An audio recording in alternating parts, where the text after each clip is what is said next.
Hello. Wow, you look really tired.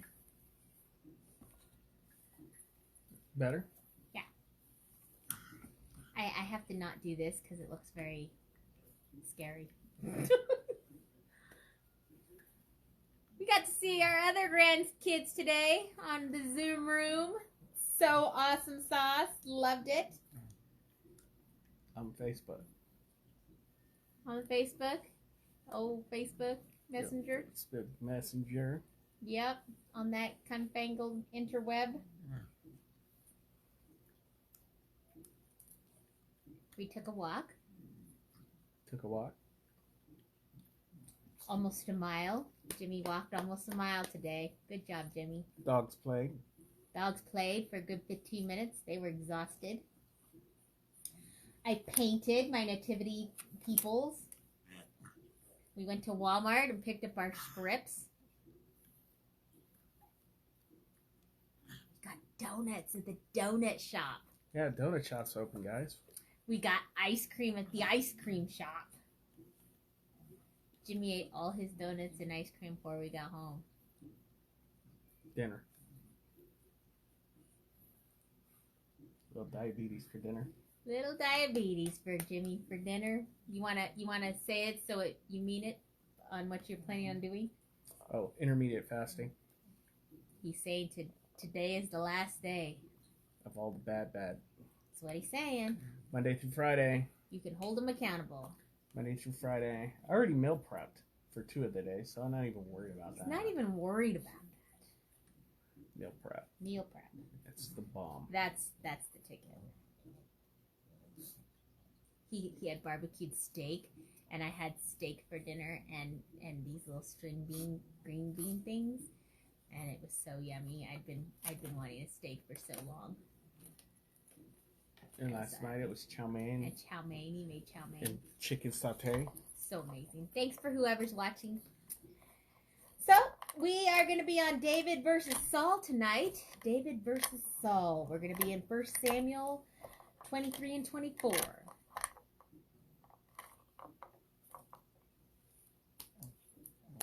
Dear Jesus, thank you for this time, Lord, as we get into your word. And we learn more about David and Saul's relationship as they are stuck together throughout this part of the Bible. And it's just a learning lesson for all of us that sometimes we feel like we're being pursued, but God has it in his hands. So I hope this word hits somebody in the chest. In Jesus' name, amen. In the chest. Sometimes it hits me in the chest. Punch in the chest. So I titled it "Keep on Keeping On" because they just keep on keeping on, and we had some keywords. So we're gonna go to 1 Samuel 23 and see what those keywords, how they fell into play. 1 Samuel 23. You're more than welcome to go ahead and start us off if you'd rather. So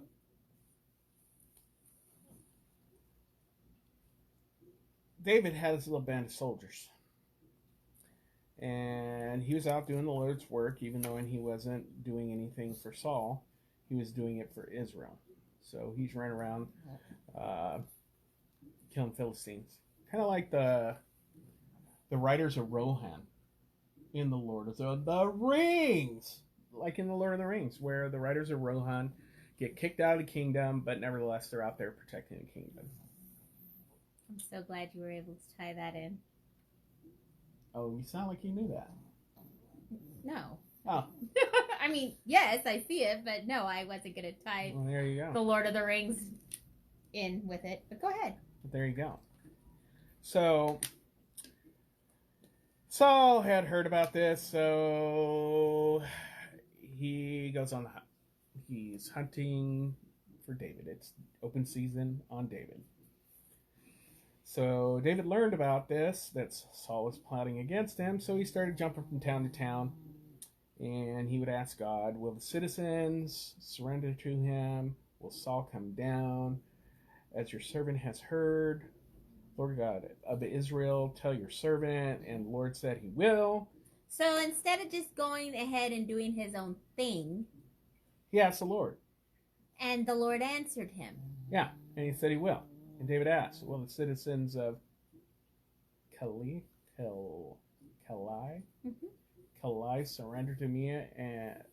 surrender me and my men to Saul? And the Lord said, they will. So David bounced. Gotta go. Yeah. So he went into another town, and the same thing happened, and it just kept happening, and Saul kept chasing him, and Saul's chasing him, and all this time, who's watching over Israel? Well, nobody. So David is running and Saul is chasing, and in verse 26 we see Saul was going along one side of the mountain and David and his men were on the other side, hurrying to get away from Saul. As Saul and his forces were closing in on David and his men to capture them, a messenger came to Saul saying, "Come quickly, the Philistines are raiding the land." Which is some of our keywords, come quickly. Come quickly. Come quickly. Because you left the house and you took the alarm system and you took the sheriff and you took the posse and you took basically everyone except for the men, the women, and the children and the farmers. Oh. You took everybody. So Saul was so busy chasing David, trying to kill him, that he left his kingdom undefended and the Philistines are raiding the land. Left the door open. It's always good to be stuck with the king that is not being very kingly. And it shows you how your lack of focus can cause you to lose things. That is so true. When you hyper-focus too much, you miss the bigger picture. That's a bad part of ADHD. Yes, I hyper-focus and do that. So he had to break off his pursuit and go save his kingdom. And that takes us into 1 Samuel 24. And he did. He did. He did what? Took the kingdom back. Oh, yeah. Took the kingdom back. So? And then went back to what his heart truly was on, and that was killing David. Yes. So in verse 3 of 1 Samuel 24, we see he came to the sheep pens along the way. A cave was there, and Saul went in to relieve himself because there was no porta potties. And so David and his men were far back in the cave. Just so happened, he goes in to go potty in the one cave where David and his men are hiding. Because there's just, not very many caves there. So the men said, "This is the day the Lord spoke of when he said to you, I will give your enemy into your hands for you to deal with as you wish." Then David crept up unnoticed and cut off a corner of Saul's robe. This is the day. Those are our key words. This is the day. Haven't you ever been stuck with someone that just wants to give you what they think you should do because I think the Lord is telling you, you should go do this. Go do it. God obviously put this in front of you to go. Yeah, go do it. It happens a lot with you. Yeah. So, there they were in the cave. And the men were like, "Abby, this is for you. God just gave this guy to you on a silver platter. Duh. Come on, man. Do it. This is the day." Shia LaBeouf was even there to say, "Just do it." No. Sometimes people mean well, and people think they hear what God's best for you is, and you may be so caught up in the moment that you listen to him. Don't seek God and listen to them. Mm-hmm. Even though they mean well for you and they think they're telling you the right thing. David obviously was not enticed, and he did go up and cut off a corner of Saul's robe, which we'll go on to see is just so Saul understands that he could have, he should have, but he didn't. And coulda, shoulda, woulda, and David was okay with that. So, they go on and cut off a corner of his robe. And then he confronts Saul with what he's done. Like, "Hey, did you happen to notice that you're..." Oh, I didn't read it. Go ahead, you can read it. You want me to read it? You want me to read it? Yeah. Verse 5. Afterward, David was conscience-stricken for having cut off a corner of the robe. This is a man after God's own heart, because he's now feeling bad just for cutting off the robe when he could have felt bad for killing him, but he didn't. So he said to his men, "The Lord forbid that I should do such a thing to my master, the Lord's anointed, or lay my hand on him, for he is the anointed of the Lord." With these words, David sharply rebuked his men and did not allow them to attack Saul, and Saul left the cave and went his way. Go ahead. Go ahead. No, go ahead. I don't have a point. That wasn't my point. That's your point. Point. Point. Remember when Saul was out taking the lands and he was told to kill everybody? Oh, yes. Men, women, children. Destroy it all. Destroy it all. All the best of the sheep. But he didn't. He didn't. Why? Because he was going to offer these amazing sacrifices to God. And then he was what? He was afraid. He was afraid of his men. He was afraid of his men. He was always afraid of something. So, he let his men determine the choice that he was going to make. I see your point. But what happens here is... David is not afraid of his men. He's willing to put his men in check and say, "Hey, don't tell me what to do." Yeah, basically, get behind me, Satan, you know? I'm going to do what I'm going to do. Another thing that he does is he says to his men, "The Lord forbid that I should do such a thing to my master, the Lord's anointed, or lay a hand on him, for he is anointed of the Lord." David's also anointed of the Lord. So what's David doing? He's setting up the precedent. He's showing these guys... Hi, Mario. Hey, Mario. He's showing these guys the qualities in a leader, but he's also showing them that you don't come up against your master. Because, hi, Ashley. Hi, Ashley. Hi, Wyatt. Hi, Wyatt. Because if he sets the precedence there to say, okay, well, it's okay to kill a king, well, then those 600 guys that are with them, if they don't like what David's doing, what do they think they can do? Well, they think they can kill the king and get away with it. So he also knew that if he's the anointed of God, and Saul's the anointed of God, and God is the one that anointed both of them, then I think he felt when it's his time to be the king, then God will make him the king. When Saul's not supposed to be the king anymore, God will remove him as king. It wasn't his place to remove Saul as king. No. Because God anointed him as king, not David. Yeah. So David was okay with waiting his turn. He was. He was just getting, I think, a little tired of being chased down and tried to be killed. But he's also setting examples along the way. Doing a very good job. So. You may continue. Oh, was that your point? Ow. Yes. Okay. So, they go on, and he says they're not going to kill Saul, and then he calls Saul out, and he says, "May the Lord be our judge," in verse 15, "and decide between us. May he consider my cause and uphold it. May he vindicate me by delivering me from your hand."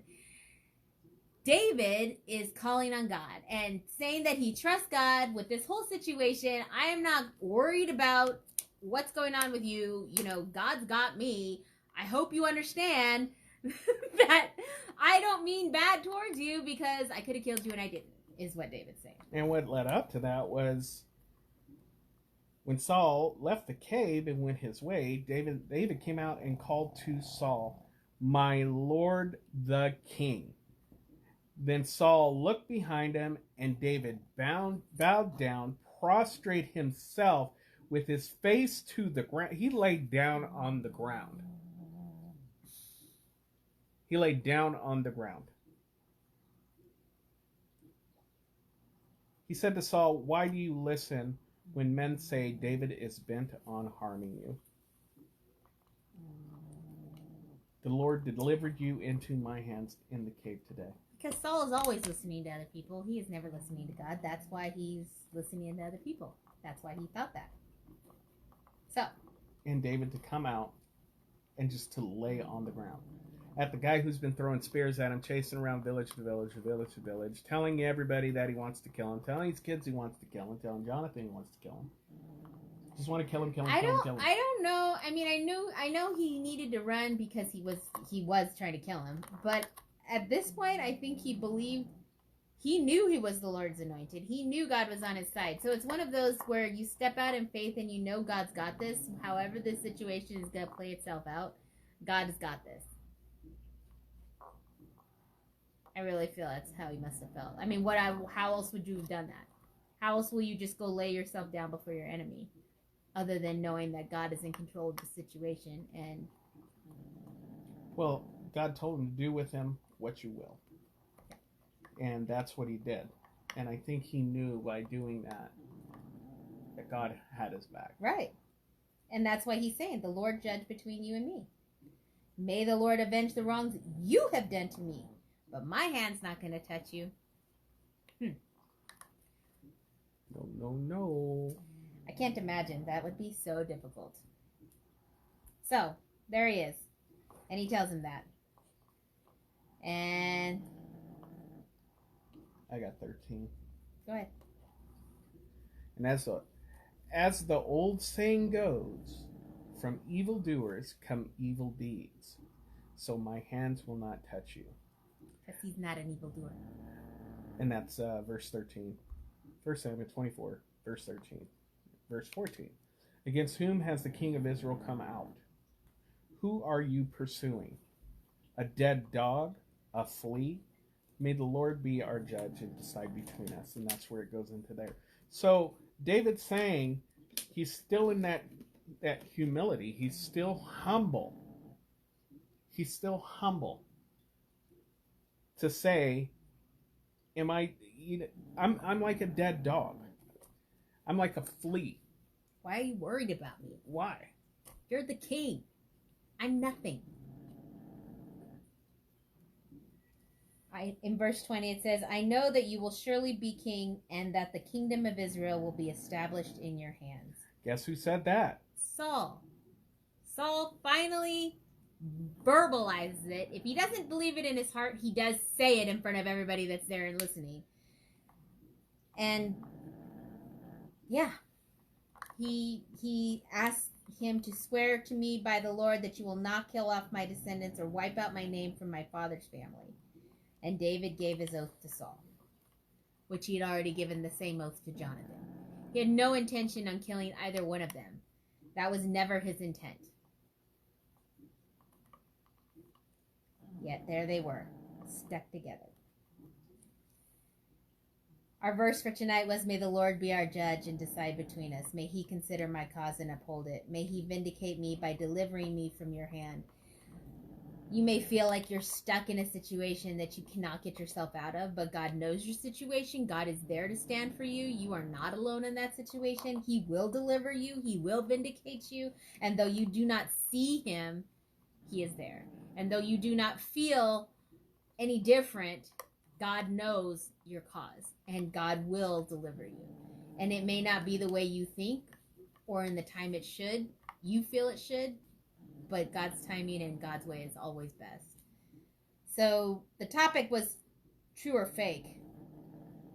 Who was true?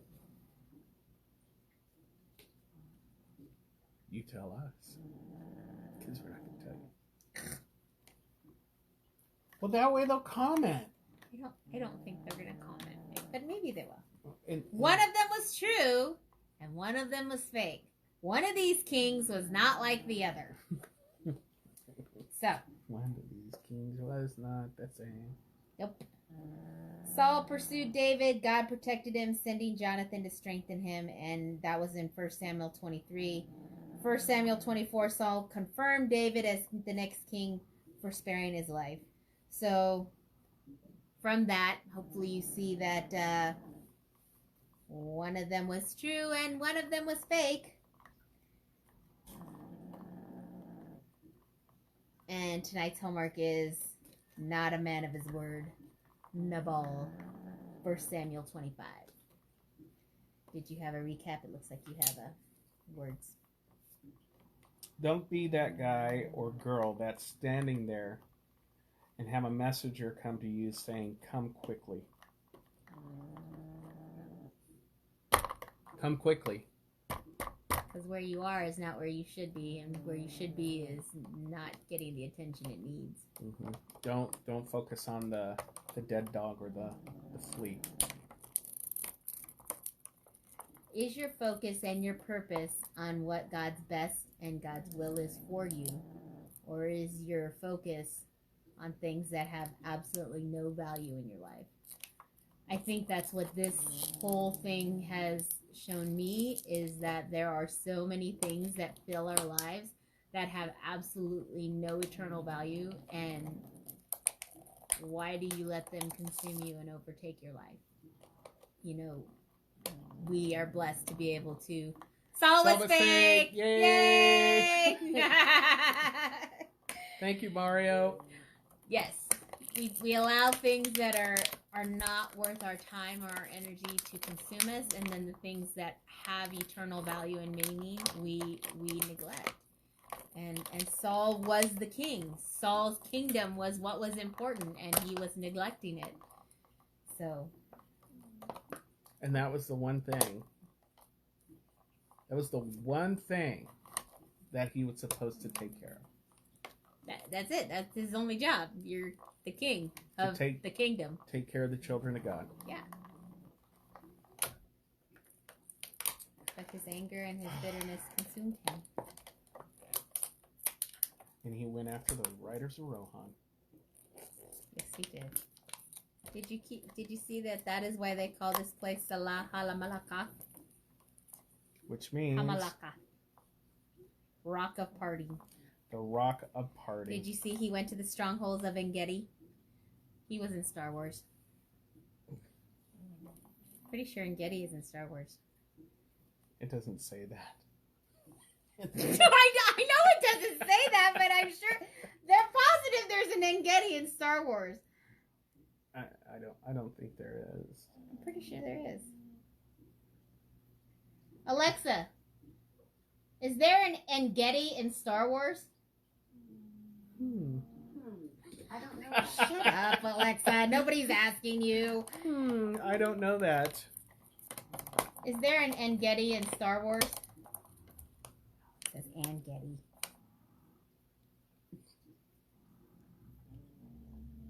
This could be one of those moments where I'm consumed with something that has no eternal value. It's rabbit trail.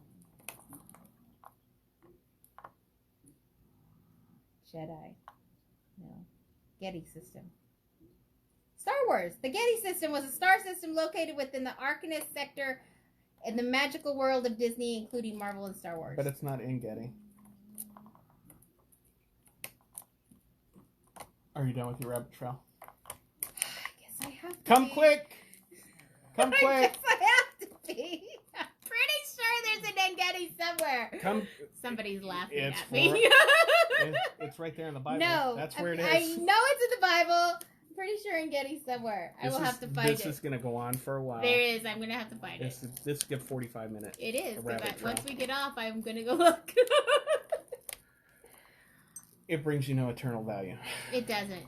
Except it's in the Bible, so it is important. It is important. But going to search. You're right. I'll probably just eat dessert. There we go. Thank you so much for joining us. Thank you, Mario, for interacting. We love it and appreciate it. Remember where to set your forces up. I thought you were going to say forces. Forces, like the force The is strong force. with you. The force. You know, and sometimes life does cause you to be like the Riders of Rohan, where... Why is it bad if I'm on Star Wars and you're stuck with Rohan? The Lord of the Rings was written, and it was based on the Bible because they couldn't write about the Bible, remember? I do remember. Okay. It was a great Bible study. All right, the Riders of Rohan. Pretty sure you can make Star Wars a Bible study, too. I'm sorry. Where's Reggie when you need him? He would know about Star Wars. Yes, he would. Sometimes you have to be like the Riders of Rohan. Yes. Sometimes you have to pull back and you have to ride around and you have to get out that situation because it's just not healthy for you to be speared to a wall. No. No, you need to live for another day. Yeah.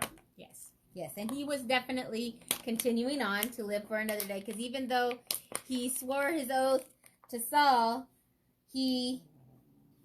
Saul returned home, but he didn't return home with Saul. He and his men went up to the stronghold in the end of 1 Samuel 24 because David's not stupid.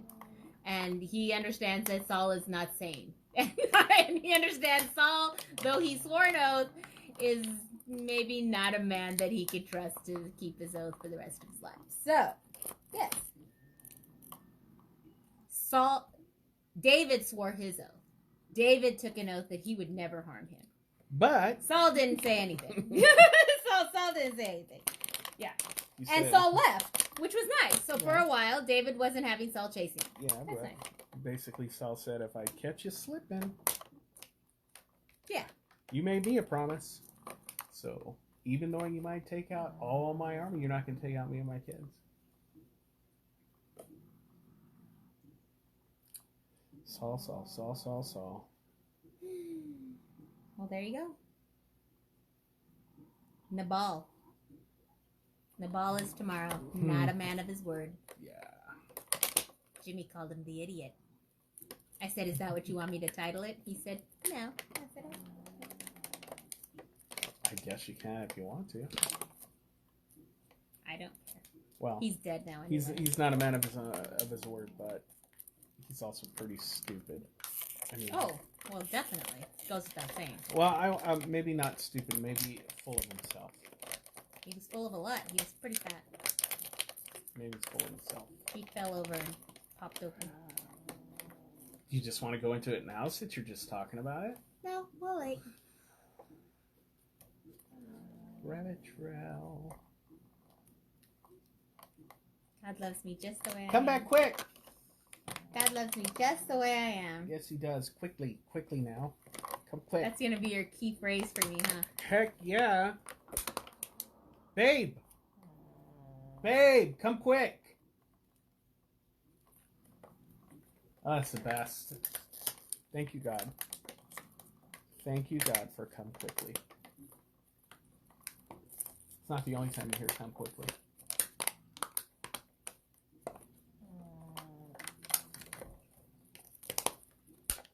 You hear it in the New Testament, too. Oh, yeah, definitely. So, well, guys, thanks for joining us. It's been real. It's been fun. It's been real fun. Hopefully, you're being blessed, and hopefully we are. Hopefully, your finances aren't destroyed. Hopefully, you're working. Hopefully, you're being blessed by God. If there's anybody we can be praying for, if there's any comments that you have that we didn't get a chance to touch on, please feel free to always add those in.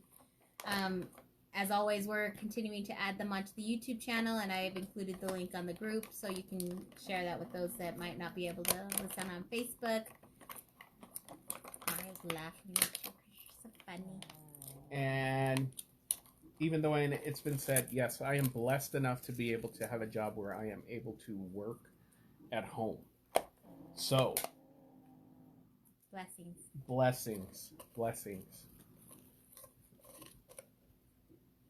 So that rumor is squashed. Well, Trent explained it, but yes. Yeah. Alrighty, guys. Thank you so much, and we look forward to seeing you tomorrow. Same time, same channel. Bye. Jimmy's going to try and push the button. Ridiculous phone.